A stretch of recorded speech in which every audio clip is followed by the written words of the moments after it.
country, we're at a crisis point now in terms of how we treat people in the criminal justice system. You know, we've got almost 2.5 million people behind bars.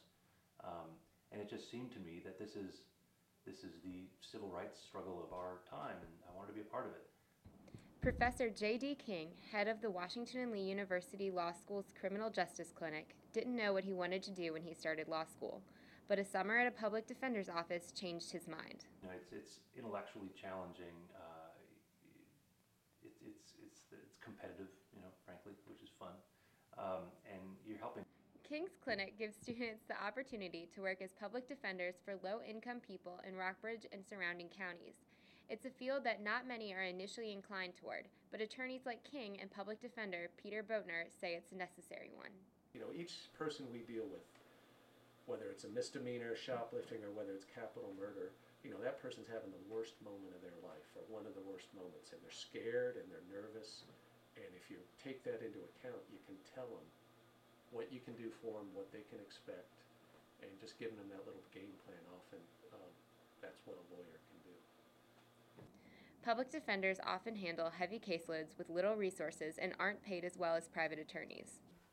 You know, in many ways it comes down to money.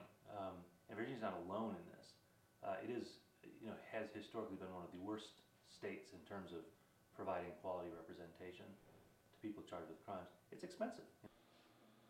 There is this sort of stereotype that public defenders are overwhelmed and don't have enough resources and don't have enough time to spend on their cases. And that may be true in a lot of areas, or it may have been true in the past, but it is also something that people like me take very seriously. I'm a professional lawyer. King's students from this year's clinic graduated in May. None of them plan to go into public defense. Boatner thinks that they could be missing something special. I like rooting for the underdog. I think I got the skills to, I like being the guy who stands up. You know, there's a great moment where you stand up for somebody nobody else wants to stand up for, and you start talking and everybody else has to shut up and listen to what you've got to say. King thinks students will eventually get that message, and he believes the nation's commitment to fair representation is bound to improve. It takes some people who want to do this work to get into these offices and positions of leadership, and there are many of them now.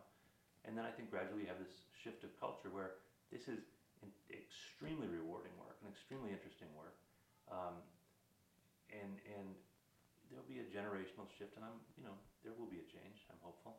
For the Rockbridge Report, I'm Courtney Ridenauer.